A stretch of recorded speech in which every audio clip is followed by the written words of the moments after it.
Tā, nu ko, man tev ir sliktas ziņas. Ja tavi klienti tev saka, ka viņi padomās, un tu saki, ok, padod ziņu, tad tev ir problēma. Tā noteikti nav saistīta ar tavu produktu, vai cik labs tu esi, kāds gada laiks ir, kāda Latvijas ekonomika ir. Stāsts ir par to, kā tu pārdot un noslēdz savus darījumus. Respektīvi, paskatīsimies uz to, uz iebildumu, vai arī to, ko jums saka klientiem, ja tu tādu vārdu kā iebildums vēl nezini. Ko tad tas nozīmē, kad klients pasaka, ka viņš padomās? Ja mēs skatāmies no augšas, es arī saviem pārdevējiem, un ne tikai pārdevējiem, bet arī klientiem, nu, tā kā esmu teicis, ka, hei, Klau, tu jau laikam neatnāksi mājās, neieliesi sev vīna glāzi, neiesēdīsies krēslā un vienkārši nedēļu nesēdēsi par to nedomāsi. Un, protams, ka neviens cilvēks tā nedara, un ja tu šādā veidā, es nesaku, ka šis jautājums ir jāuzdod, bet ja tu šādā veidā turpināsi ar klientu runāt, viņš tev arī justifējos un arī stāstīs, kāpēc viņš grib padomāt. Tā svarīgākā lieta, kas, manuprāt, ir jāatcerās par to, ka tiešām, nu, tā kā, un tu vari šo uzdot sev, tas tāds labs check-ups. Pēdējais lēmums, ko es nepieņēmu, nezinu, sarunas laikā ar pārdevēju vai ar jebkādu citu cilvēku, nu, nezinu, sadzīviskā kādā sarunā, jā, lūk. Un tā lieta, kas tev ir jāatcerās kā darījuma sarunas vadītājiem, jā, cilvēkam, kurš vada šo darījumu sarunu, ir, ka, hei, kas tad ir šis iemesls, kāpēc cilvēks nav gatavs pieņemt lēmumu, nu, tad viņš vai nu neusticās, varbūt viņam ir kaut kādi vēl concerns, viņš par kaut ko nav pārliecināts, viņam varbūt ir vienkārši bail, varbūt kaut kas nav skaidrs, kā tas strādās, varbūt viņam kaut kur ir jāskrien, jāiet, pēkšņi kaut kas ir noticis, ja gadījumā tā saruna ir kļuvusi ilgāka. Un, respektīvi, ir kaut kas tāds, kas cilvēku kavē, lai viņš pieņemtu lēmumu uzreiz.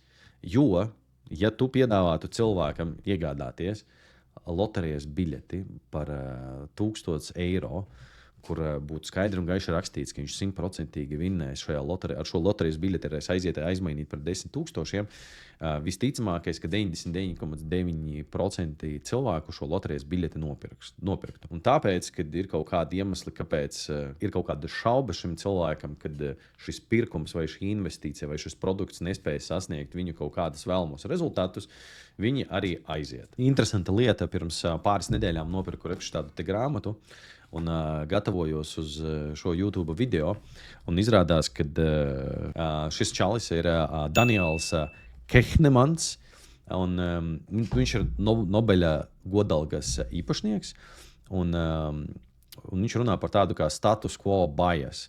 Un, ko tas nozīmē? Tad fakts ir tāds, ka cilvēki ir 2 līdz 3 reizes vairāk motivēti izvairīties no kaut kā, ko viņi var zaudēt, nekā no tā, ko viņi potenciāli var iegūt. Ko tas nozīmē pārdošanā, darījuma noslēgšanā? Tad, kad cilvēks saka, hei, es padomāšu, tas faktiski ir vienāds ar to, ka es baidos pieņemt lēmumu, jo es tā kā varu kaut ko zaudēt. Vēlreiz, šis ir mega svarīgi. Iespējams, pats svarīgākais, ko tu šajā video ieraudzīsi. Es padomāšu ar to foršo, skaisto bildi, ko klients var iegūt, ja tas ir tas, ko tu viņam stāsti. Nav tik spēcīgi un sverami, kā tas, ka cilvēks baidās īstenībā kaut ko pazaudēt. Un kas ir tās lietas, ko viņš var baidīties pazaudēt? Tā ir nauda, status, ko citi tur padomās, hei, es tur nopirku šito un beigās man neiznāca, ja? Vai arī, hei, man sieva pateiks, ka tur esmu tāds un šitāds vai kolēģi, ļoti daudzas lietas, ja?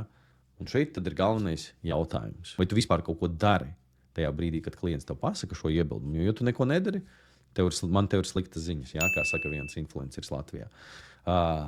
Ja tu kaut ko dari un tu uzdod šos jautājumus, vai tev ir jautājumi, ar kur palīdzību tu vari identificēt, kāda veida, ko tad šis cilvēks baidās zaudēt. Un tad, kad tu esi to identificējis, vai tev ir kādi jautājumi vai veidi, kā tu vari šim cilvēkam palīdzēt, nu, tā kā saprast, ka viņam, hei, tas not worth of that stress, ka tipa, hei, mēs tev palīdzēsim un viss izdosies. Ja?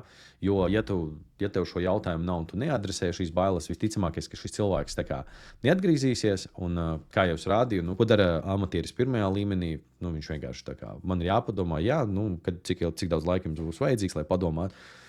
Diena, nedēļa, mēnesis, un ar to arī beidzās saruna. Ko dara jau kāds pārdevējs, kas ir nedaudz kaut ko ir reflektējis un domājis par to, kāpēc man tad neizdodas noslēgt šos darījumus, viņš uzdos jautājumu, par ko jums ir jāpadomā. Tas ir noteikti labāk nekā neko neprasīt, jo iespējams atvērts klients var izstāstīt kaut ko tādu, ko viduvējs vai vājš pārdevējs var arī atrisināt viņam, lai noslēgtu šo darījumu. Un tur viņš var izstāstīt, var palīdzēt kaut kādas šaubas dzēst. Man ar šo jautājumu, par ko tieši jāpadomā šādā formulējumā un uzreiz pēc iebilduma, man ļoti nepatīk. Es noteikti izvairītos no tāda formulējuma. Kāpēc? Tāpēc, ka tas ir tas, ko cilvēki jau ir dzirdējuši, un tad, kad tu atkārto citu pārdevēju paternus, kas notiek, ir pārdošanas pretestība cilvēkam. Cilvēka prāts un smadzenes strādā, viņi tikai recognize the paternus, kas notiek. Viņš tāds, un kaut kur zemapziņā cilvēkam jau sāk rasties pretestība, un viņš distancējas. Pie tam tas viss notiek tā kā iebildumu pārvarēšanas fāzē. Lūk. Tas, ko dara profesionālis, zinot šo, noteikti viņš nerada šo spriedzi tajā brīdī, kad klients pasaka, ka viņš grib padomāt. Tas, ko es saku, parasti ir, tā nav problēma. Tas viss kārtībā. Jā, es arī par tādām lietām gribētu padomāt. Un tajā brīdī es neradu šo tenšanu, un tad es ielieku atkarībā no situācijas, varbūt man ir vēl kaut kas sakāms vai nē, un tikai tad es prasu, kas varētu būt tā lieta, par ko iespējams tu gribētu padomāt, lai es varētu saprast, vai es varu kaut kā palīdzēt. Ja? Tas ir viens no veidiem, kā to izdarīt. Otrais fakts, ko es gribu pieminēt šajā video, ir tāds Strausa efekts, respektīvi Losandželosas Universitāte, Kalifornijā, bija uztaisījusi pētījumu, kad tad, kad cilvēki saskarās ar tādu grūtu lēmumu, respektīvi tur, kur ir kaut kāda neskaidrība, 60% no viņiem izvairās pilnībā. Viņi vienkārši kā strauss iebāž galvu smiltīs, un viss, tad, kad viņi vairs nepadod ziņu, nav tā, ka tad, kad tu sazinies ar šo klientu un mēģini viņam piezvanīt, saprast, kur viņš ir palicis vai kas notiek, nav tā, ka šis konkrētais cilvēks, viņš nesazinās tikai ar tevi, viņš reāli neatbild nevienam. Un bieži vien, tad, kad cilvēks saka, ka viņš grib padomāt, tas nozīmē, ka es ceru, ka cilvēks, ja kaut kur zemapziņās tic, ka šī problēma pazudīs pati pa sevi, jo viņš viņu negrib risināt.